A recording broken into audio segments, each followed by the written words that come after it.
eu estou tão animada para conversar com vocês sobre isso, que eu fiquei encantada com a personalidade do Burle Marx. Bom, vocês vão ver a variedade de coisas que ele desenvolveu, que ele era, que ele entregou para o Brasil e até para o mundo. Meu primeiro contato com o Burle Marx, o primeiro conhecimento, foi através da Dona Regina.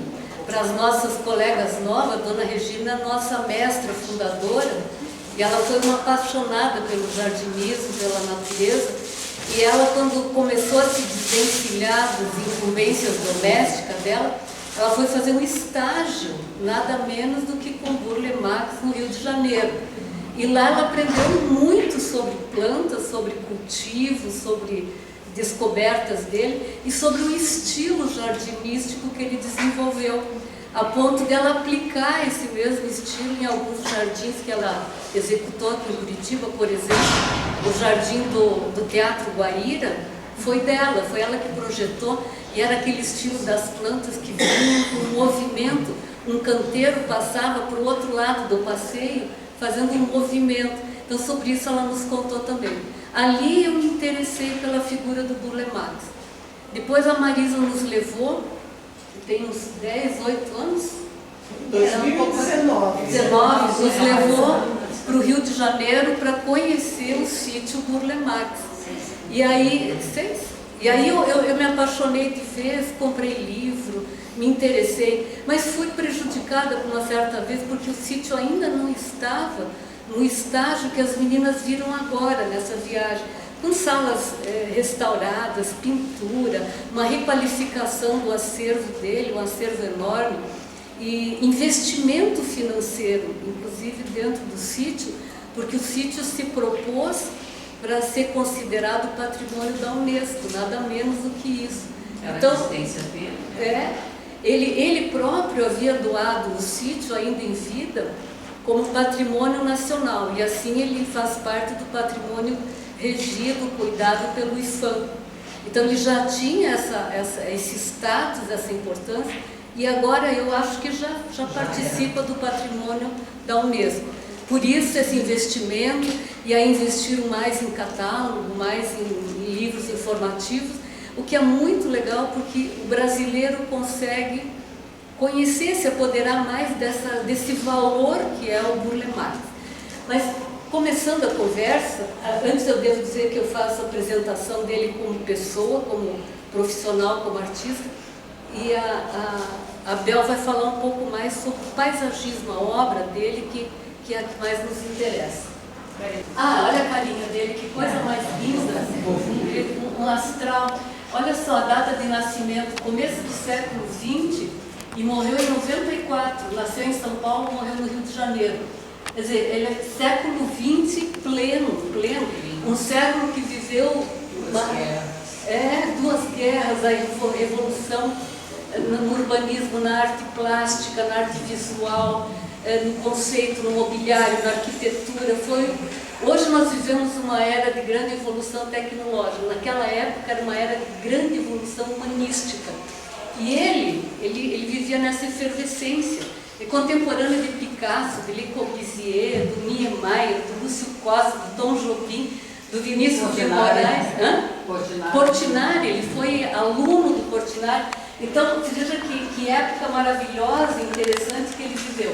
Nasceu em São Paulo, numa família de 7 filhos, os pais, muita formação, muito cultos, o pai era alemão, e a mãe era uma pernambucana muito bem formada.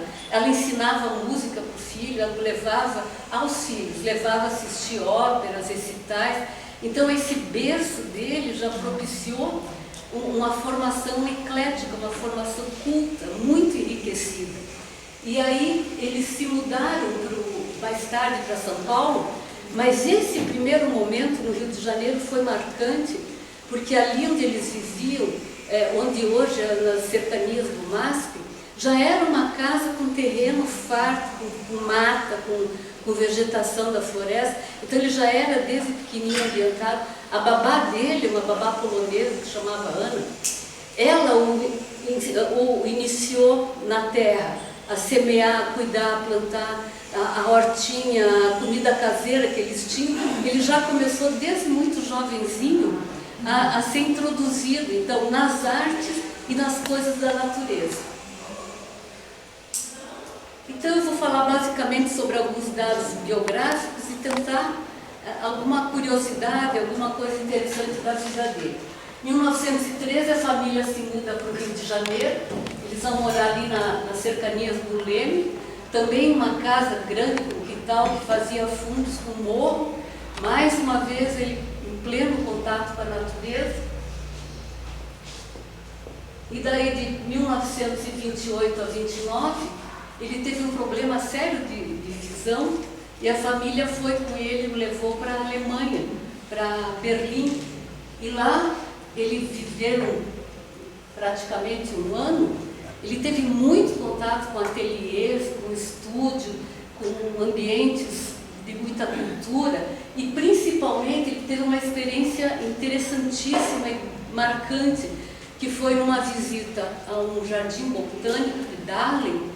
Ele teve contato com a flora tropical dentro de umas estufas. Ali ele ficou tão impressionado com a flora tropical que na volta dele ao Brasil, ele começou a colecionar plantas da Mata Atlântica.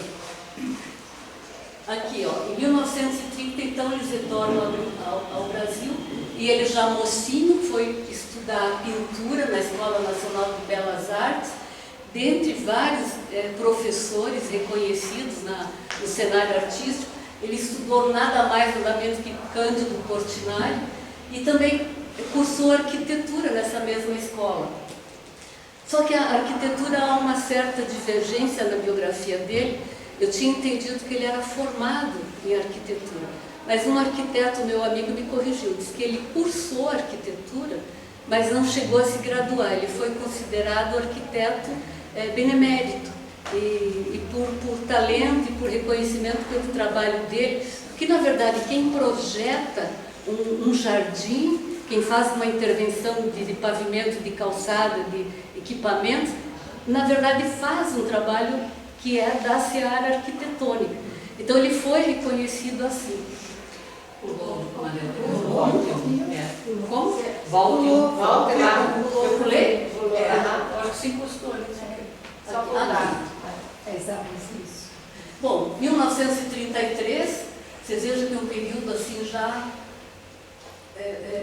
pós Primeira Guerra Mundial e já beirando a Segunda Guerra Mundial, ele realiza seu primeiro jardim para uma casa modernista. Quando eu disse esse começo do século, veio essa lufada de renovação nas artes que rompe com o padrão artístico clássico, acadêmico, e começa a vir os impressionistas, cubistas, esses artistas revolucionários. Então ele estava impregnado por essa atmosfera da época. Então ele começou a fazer jardins nessa época. A residência Schwartz, projetado por Lúcio Costa, que vinha a ser parceiro dele em inúmeros outros projetos, como a gente vai ver, e Gregory Vachavty. Em 1934, se muda para o Recife, onde atuou como diretor de parques e jardins. Não tenho muita referência da atividade dele lá no Recife. Dos seus mais de 2.000 projetos paisagísticos executados, note bem, porque ele teve projetos como o projeto do Ibirapuera, que não chegaram a ser executados por divergência do conteúdo. Ele tinha proposto para o Ibirapuera até um parque de patinação no gelo. Aí cortaram ele, estava um pouco assim sonhador. Então, dos jardins, dos projetos executados, todos eles vinculados à arquitetura e urbanismo. Alguns desses projetos, como a gente sabe, já conhece, têm importância histórica. Olha o destaque. Em 1938, ele fez os murais do Ministério da Educação e Cultura no Rio de Janeiro, em que trabalhou com Portinari, nesse que é edifício símbolo do modernismo brasileiro. Aliás, está em fase de licitação para restauração, renovação esse edifício. O Palácio Cavalhão foi recém-inaugurado. Não, o Ministério da Educação e Cultura. Os murais, eu acho que é é esse. Será que não é o mesmo? Acho que é O Palácio do Capanema? Chama-se Palácio Sim. Ah, eu não sabia desse apelido. Quase certeza. Posso estar Eu enganada. vi, isso eu Me vi corrija, falar por favor. assim, uma reportagem. Se foi, recente. ele teve todo vários reformado, destinos, né? Ele abriu recentemente. Teve vários destinos, estava destruído. Os murais do Portinari lá são maravilhosos, os jardins deles são lindos. Os jardins são lindíssimos. Então é isso, Sim. obrigada pela colaboração. Ele projetou a Pampulha de Belo Horizonte, que todo mundo conhece como obra do Niemeyer, e o paisagismo, a ambientação é dele. O conjunto residencial do Pedregulho, não consegui descobrir onde é que fica o Pedregulho. Fico devendo para vocês, porque na biografia foi passando assim, mas não localizou. Mas como é histórico, eu tenho a impressão que a gente ainda recupera essa informação.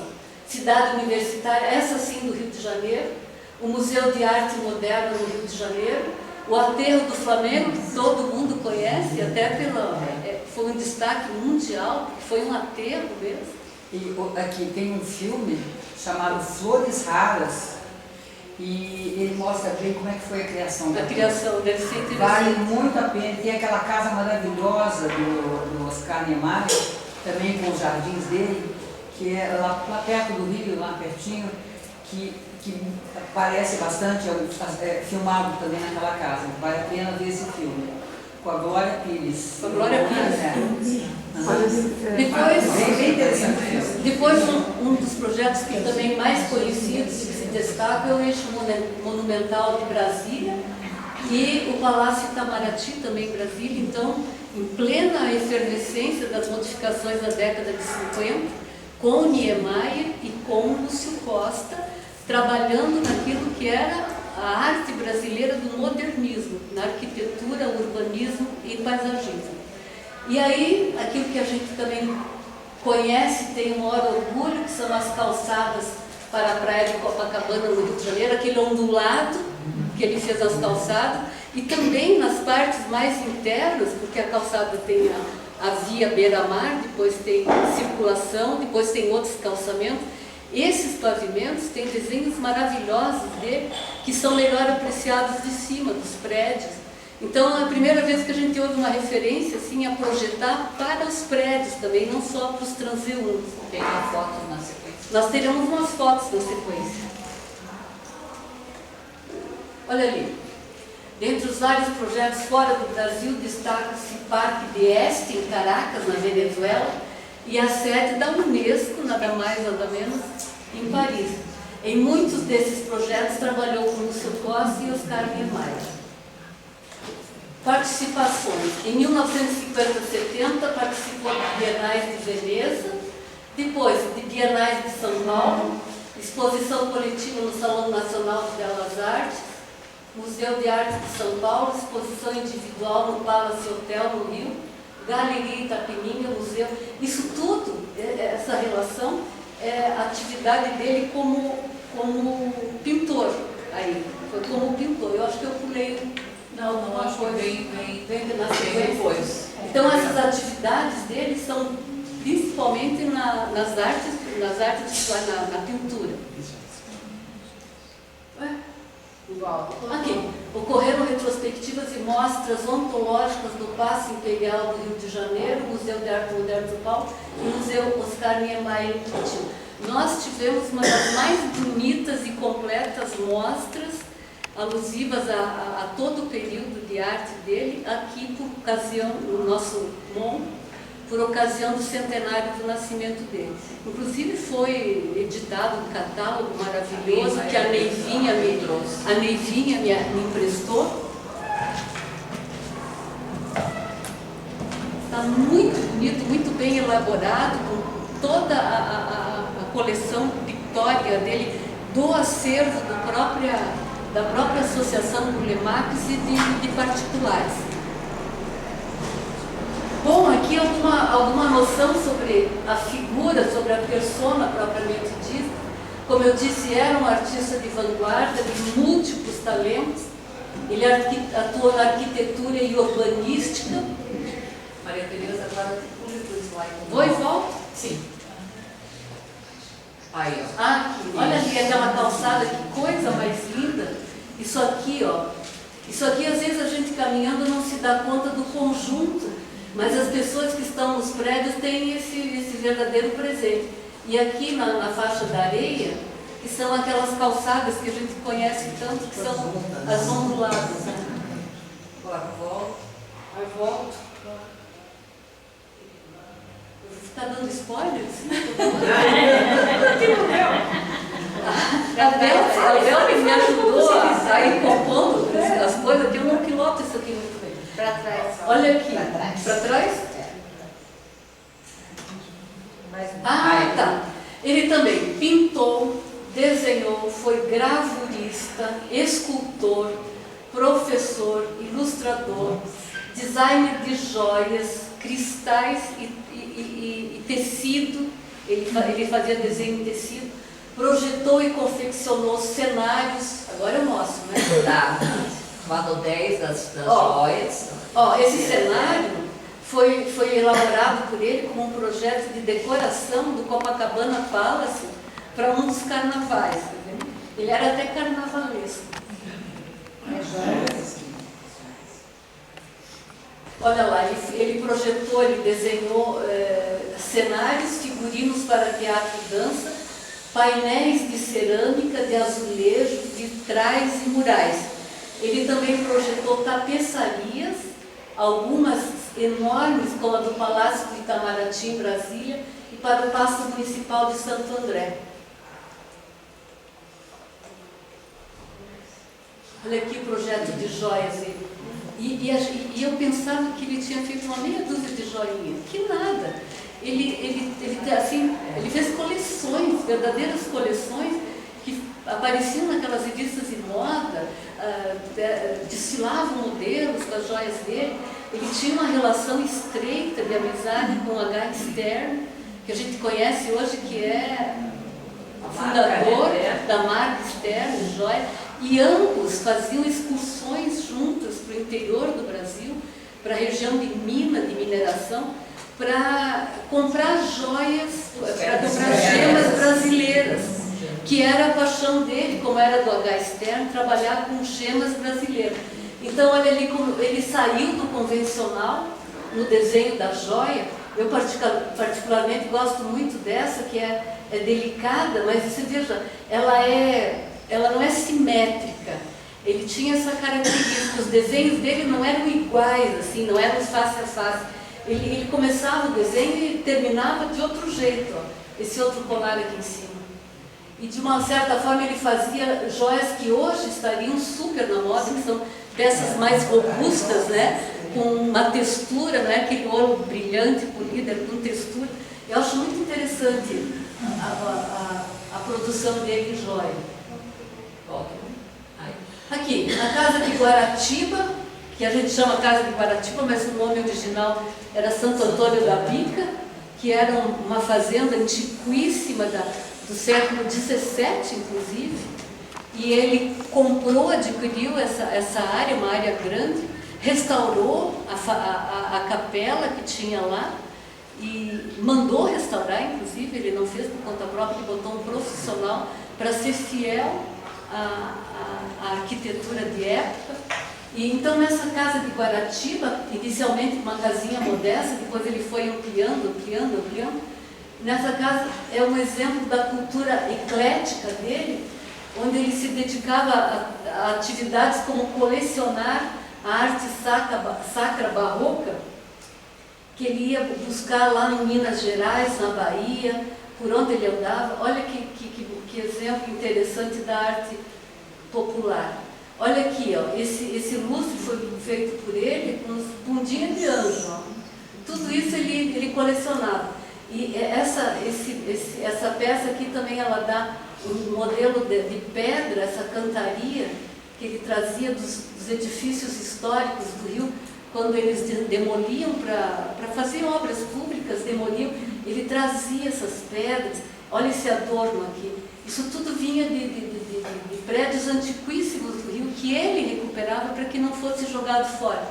Essa porta também, essa porta deve ter saído de alguma igreja, não tenho referência de onde ela vem, algumas pinturas dele, e esse teto aqui, que eu acho que a gente vai ter oportunidade de ver melhor no outro slide, que é um teto de madeira almofadado, que foi inteiramente pintado por ele, que nem teria feito Michelangelo ali, deitadinho e pintando. A arte pré-colombiana também, ele tinha peças lindas do Peru. Aqui, coleção de conchas e adornos arquitetônicos e pedras e salvados das construções. Esse mural aqui é muito interessante, a foto não é muito explícita, mas esse mural ele está no sítio, lá na casa de Guaraitiba, e são todos volumes, são todas peças que ele foi colhendo ao acaso e depois montando para fazer uma espécie de cascatas. Aqui tem intervenção de folhagens e água. E isso aqui acaba num remanso, numa lagoa muito bonita que tem lá no sítio.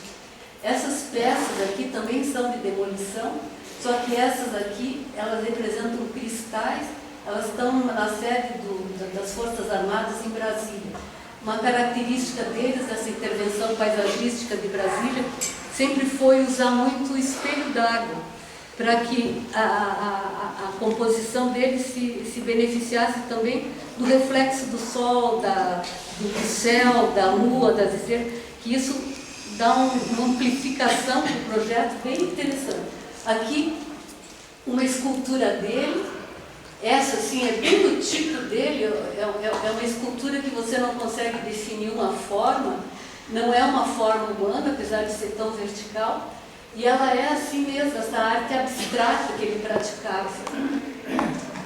Bom, outro aspecto, esse que eu mais gostei dele. Gente, eu gostaria, eu sou sonhadora, eu gostaria de ter ido num almocinho daquele sabe? Sentir aquele ambiente, as pessoas que ele frequentava eram pessoas extraordinárias. As comidinhas que ele fazia, sabe? Mostra o livro. O livro? Isso é verdade. Esse livro eu comprei na minha primeira visita. A capa já foi feita por uma pessoa que conheceu quando ela era criança. Daí ela se apaixonou pelo Burle Marx e foi atrás da história dele e fez produzir esse livro. Isso aqui era um tecido de mesa, de toalha de mesa, que ele pintava para as festas. Ele pintava as toalhas, almofadas e coças de cadeira. Ele era um maluco. Além de cozinhar, dizem que maravilhosamente bem. Então ele adorava receber e cozinhar para os amigos, pintava as toalhas de mesa, fazia laboriosos arranjos florais com sementes, galhos e penas de pássaro. Isso eu também faço. Quando eu descobri que ele fazia, eu me achei. Você sabe o que eu faço? A Idel já me trouxe folha seca, assim, galho de árvore seca, para compor meus arranjos para o Natal. Eu adoro fazer isso. Olha aqui, ó. Essa foto dele compondo um arranjo maluco desse, olha o tamanho. Aqui nessa outra foto, esse arranjo é uma remontagem ao estilo do que ele mesmo fazia. Com peças, essa fruteira aqui, é uma peça do acervo da casa. Aí você vê flores, frutos, abacaxi, tilância, você vê de tudo. Isso é o que foi feito, remontado agora, mas é bem ao estilo dele. Olha, um peixe maravilhoso, a toalha, aqui um painel feito de azulejos, de cerâmicas, feito por ele, aqui um pouquinho da cantaria que ele tinha em casa, para mostrar como ele era. Não, agora eu volto, né? Não. Aqui, ó. Ainda não, exatamente. Olha, e aí nesses eventos, ele contava piadas, ele disse que ele interpretava, ele era um palhaço. Cantava áreas de óperas e acompanhava-se ao piano.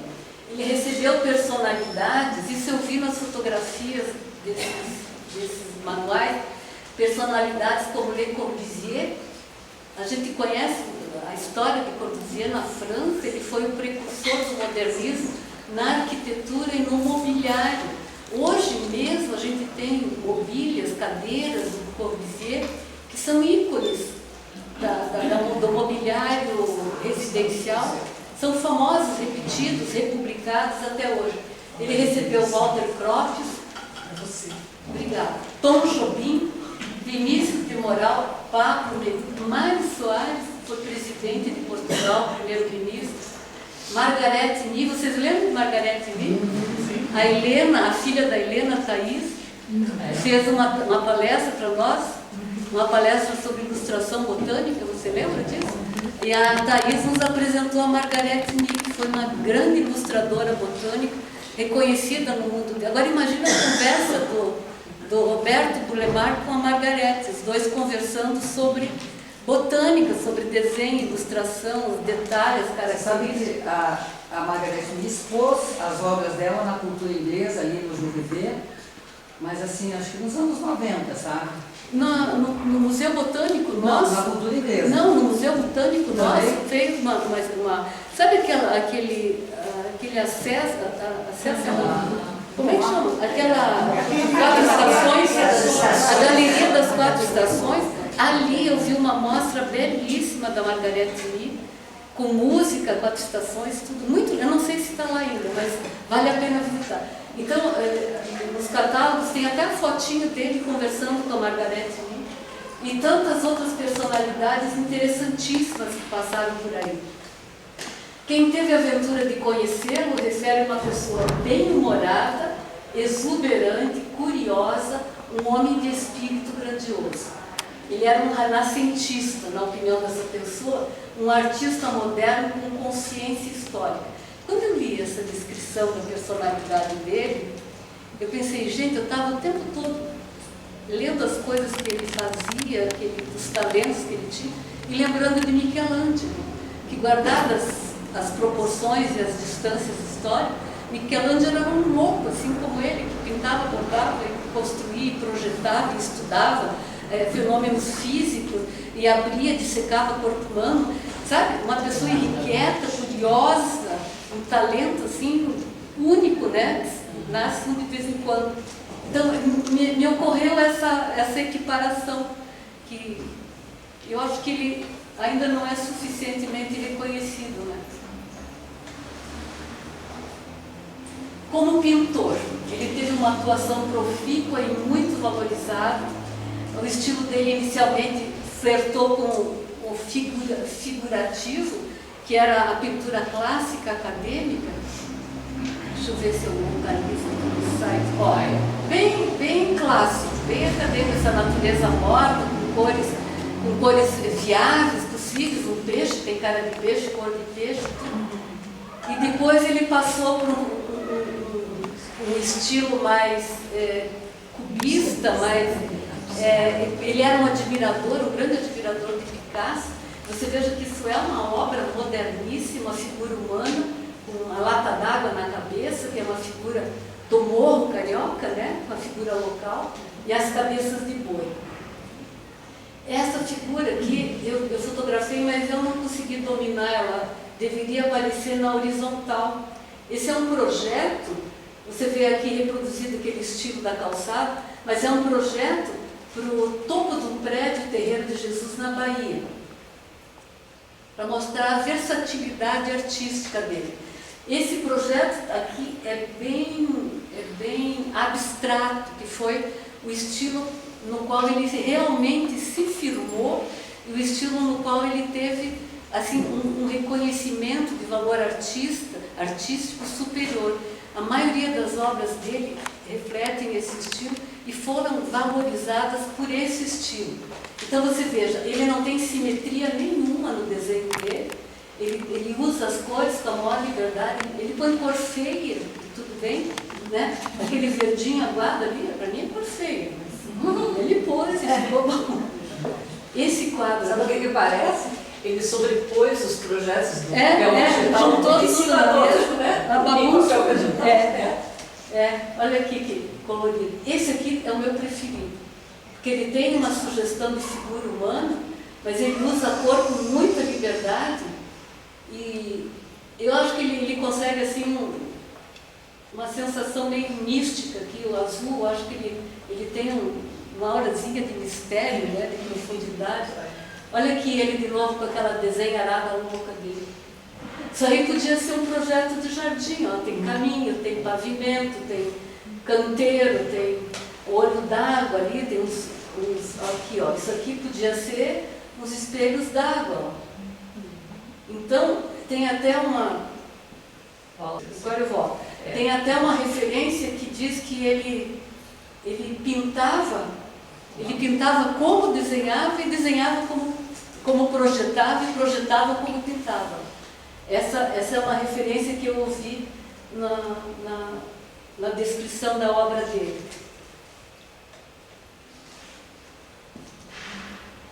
Conquanto tivesse obtido grande reconhecimento na pintura e foi verdadeiramente vocacionado e brilhante nessa área, destacou-se e foi consagrado nacional e internacionalmente como paisagista. Aliás, o maior paisagista brasileiro, dotado de excepcional talento.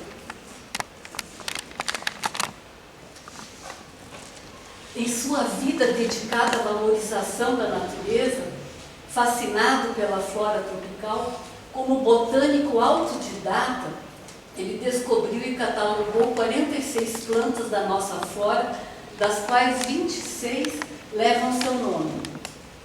Colecionou mais de 3.500 espécies diferentes, cultivou e fez experiências em seu imenso jardim no sítio de Guaratiba.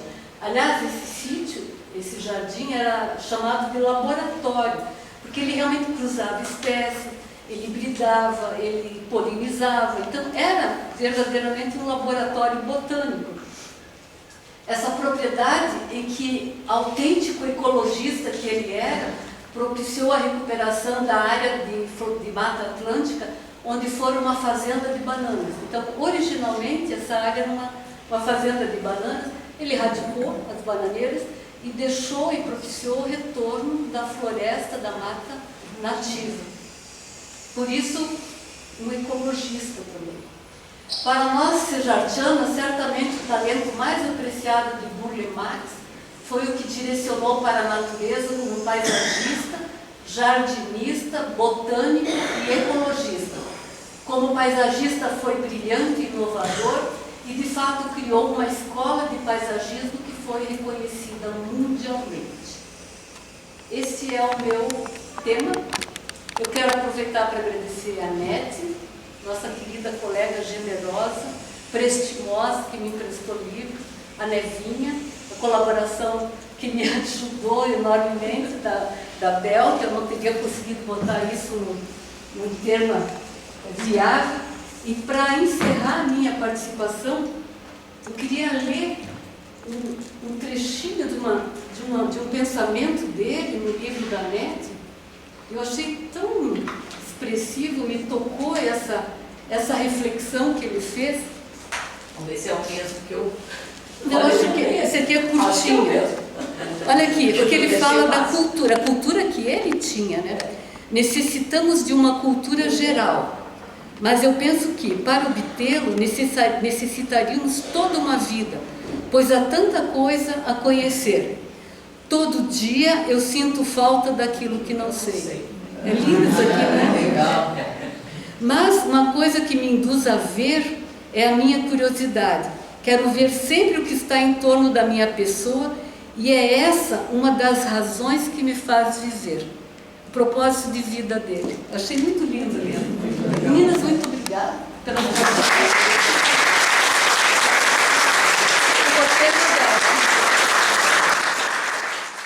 E agora, então, vamos falar sobre um pouco do paisagismo de Burle Marx, né? Deixa eu me acertar aqui. Em 12 de 6 de 2024, eu fiz uma palestra sobre paisagismo no Brasil, conceito, desenvolvimento e transformações. Foi uma palestra bem ampla, assim, né, falando historicamente, e onde eu desenvolvi o conceito de paisagismo, como ele foi desenvolvido no Brasil e as transformações que sofreu desde o século XIX, quando de fato se estabeleceu como um aspecto importante da arquitetura brasileira. Quer dizer, só no século XIX é que o paisagismo foi incorporado à arquitetura como sendo um aspecto importante da arquitetura no Brasil, né? A palestra está no vídeo, para quem quiser assistir. Isso. Eu quis fazer uma referência a ela, vocês já vão ver por quê. Naquela palestra eu falei sobre a história do paisagismo do Império, desde o Império, né, com Dom João VI e suas realizações, o Jardim Botânico, por exemplo, né? Desde aquela época chegando até os dias de hoje. Mas o grande marco do paisagismo no Brasil foi o advento de um nacionalismo, de um surto de nacionalismo decorrente do pós-Primeira Guerra. Isso aconteceu no mundo inteiro, né? Quando então esse paisagismo assume uma identidade própria, a nossa identidade, né? A identidade de um país tropical. A abordagem histórica nós adotamos para iniciar uma série de palestras sobre os mais importantes paisagistas brasileiros e depois talvez alguns estrangeiros. Isso eu conto depois com a participação da Vânia, né? que vai poder nos ajudar. E aí começamos iniciando pelo Burle Marx, claro, né? Seguindo essa linha, a linha do nacionalismo, né, que eu falei, é que chegariam aos jardins brasileiros as ideias de Roberto Burle Marx, defendendo o uso da flora tropical. A Vânia, né, como eu disse, já nos apresentou uma palestra, em uma palestra, acho que em 2024 mesmo, né, o paisagismo de Burle Marx, assim como de outros paisagistas também. Mas nós não poderíamos deixar de falar primeiramente sobre ele, né? Pois ele é um dos precursores do uso da flora tropical em jardins públicos e privados. Ali na direita nós temos o Palácio do Itamaraty com... Agora, aqui eu quero uma coisa.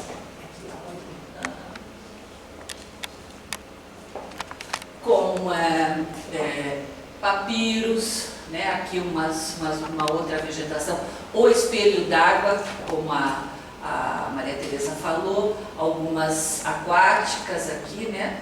Aqui outra vegetação. Então, usando sempre a flora tropical. Pode passar ali. Burle Marx foi tão importante para o paisagismo nacional que até hoje os paisagistas brasileiros se inspiram nos seus grandes e magníficos jardins tropicais. Essa foto é a da capa do livro que as meninas trouxeram lá da última visita, certo? É um livro maravilhoso. Eu não fui nessa última, estou lamentando, porque na viagem anterior nós não conseguimos entrar na casa dele, né? Na residência dele, estava em reforma, né? E dessa vez elas conseguiram entrar, mas o livro eu pude ver daí todas as peças do interior da casa, sabe? Muito legal, muito lindo.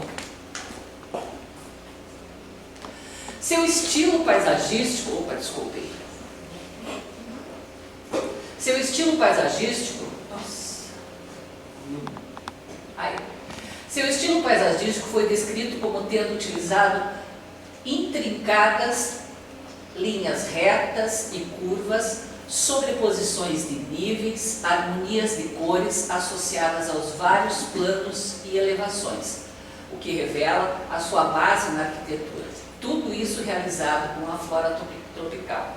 Ali na foto ao lado vocês podem observar, né? As linhas curvas, retas, a sobreposição de níveis, aqui, né, ó, tá? Aqui no nível, depois aqui já subindo para outros níveis, tá?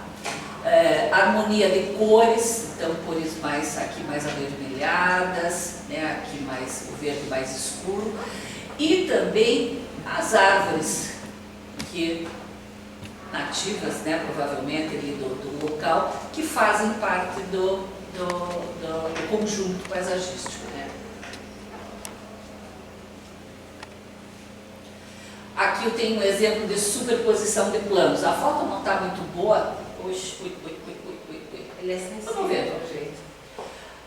Ele disse, né, quando trabalhamos com a cor, trabalhamos com a intensidade e a luminosidade. Aquilo que também a Maria Teresa mencionou, né? Com a intensidade de luz e a luminosidade, quer dizer, como a luz ela caminha e ela incide sobre as plantas, né?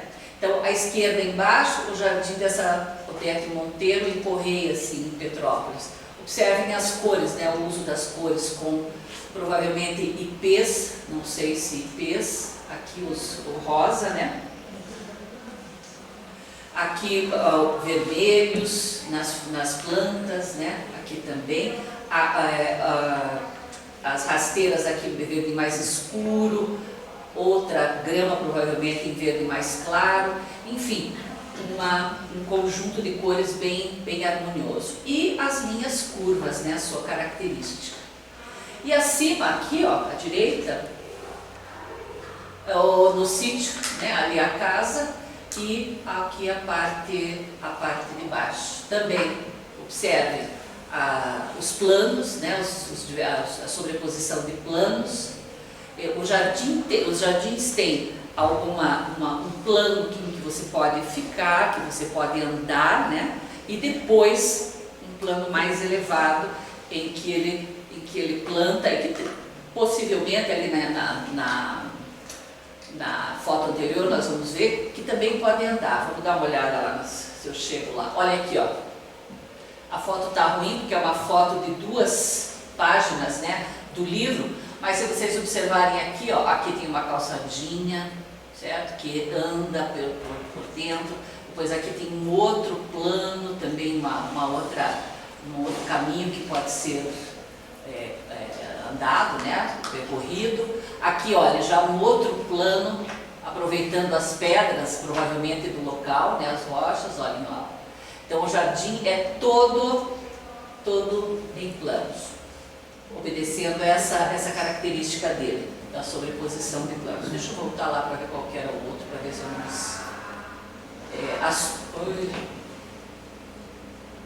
É sensível isso aqui?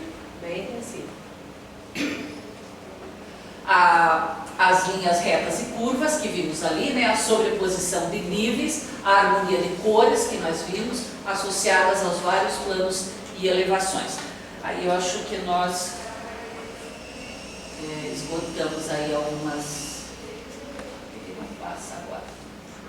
Ele demora um pouco. Outra coisa...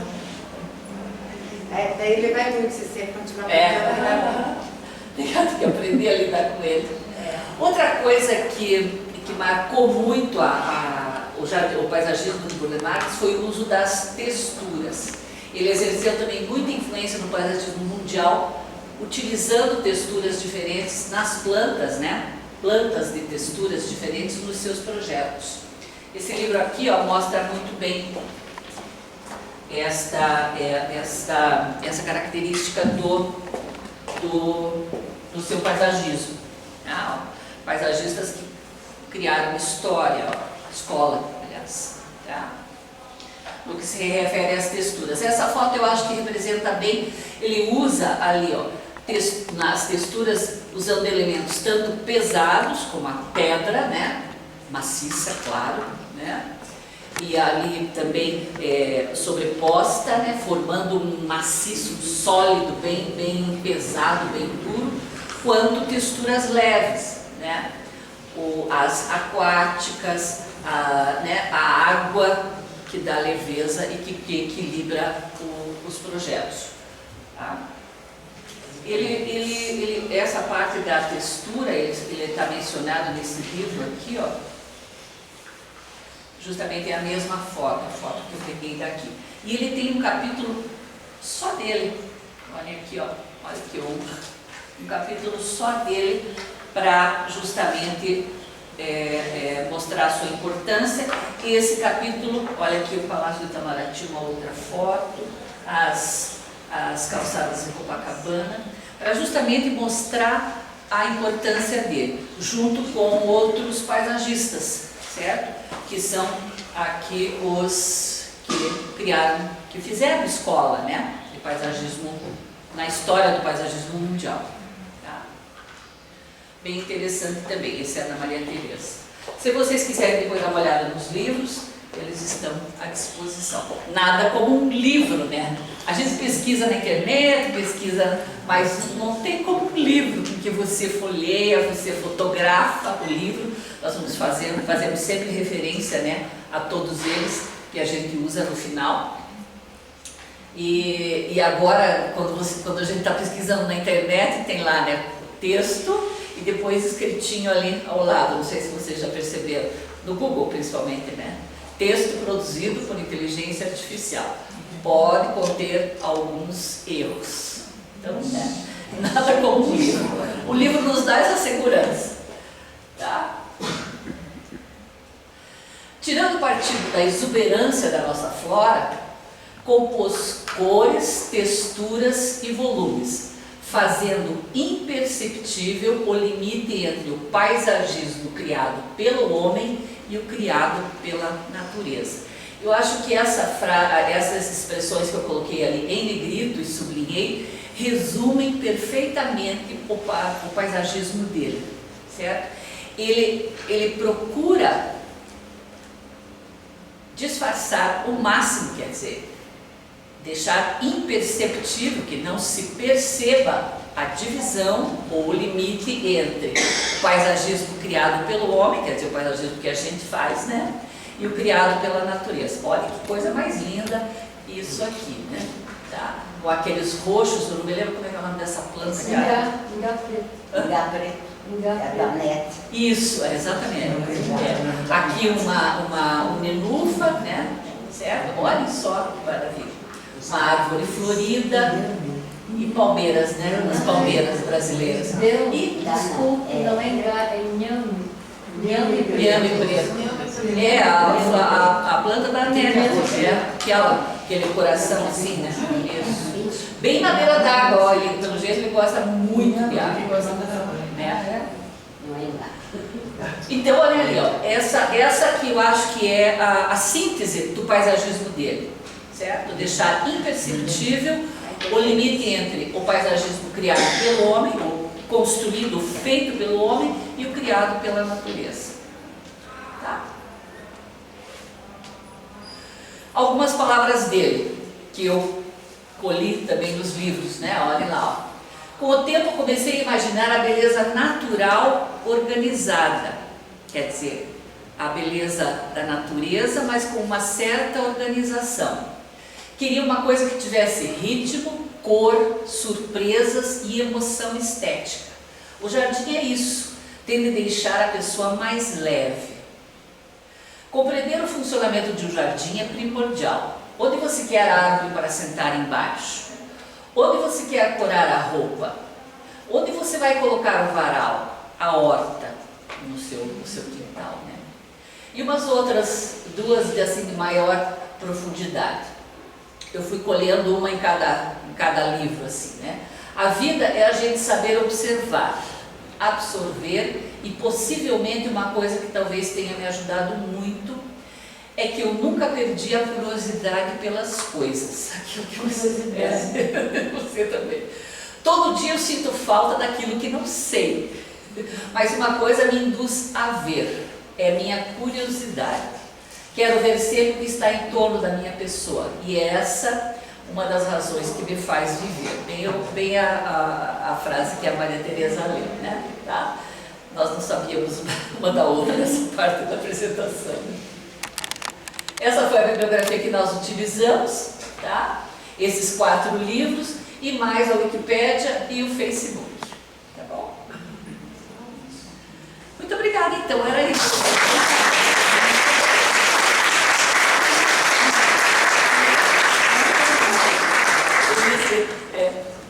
Devia ser chamada as duas.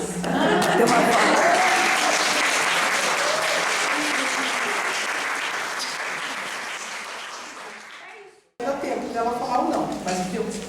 Que bom, é o seguinte, nessa última revista veio um artigo sobre a produção de papel feito artesanalmente, né, com plantas e com resíduos, né, com reciclagem. Então, eu não sei se alguém já viu isso aqui, mas pode ser que tenha alguém que não tenha visto.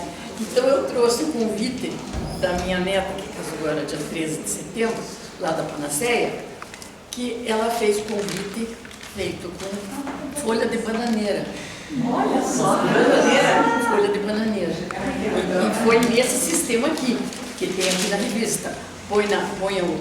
Mistura, pica, né, a folha de bananeira, daí fica aquela água com a folha picadinha, daí põe numa tela, depois aquilo seca, daí fica assim. Tem que ter uma prensa. Tem que ter uma peça. Esse aqui também, mas eu esqueci do que é esse aqui, do que é feito esse aqui, essa ali. Essa aqui não lembro mais. Mas eu vou passar para vocês manusearem, que é interessante, né? Eu já conhecia isso aqui, que eu trabalhava na escola, a gente fazia para os alunos esse tipo de coisa. Então tem aqui na página 49, eu vou passar aqui, vocês vão olhando e vão passando. Obrigada. Nós perdemos a visita no sítio Burle Marx, quando nós fomos, que antes da pandemia, 2 meses antes, né? Só que nós vimos uma coisa que Burle Marx plantou no aterro do Flamengo e no sítio também, e que a Mônica tirou uma. Eu também fotografei, mas a foto da Mônica estava espetacular, que é daquela palmeira que eu não lembro. Corifa, não lembrava mais o nome. Que ela floresce, ela precisa ter uns 50 anos para florescer. E nós pegamos a florada na nossa visita. E depois que ela floresce, ela acaba. Que nem algumas bromélias. Depois que florescem, né? Morre a imperial, né? Então eu só queria lembrar disso, porque também fazer as viagens direcionada para esses parques é uma coisa espetacular, né? Só isso. Acende o amor. Acende.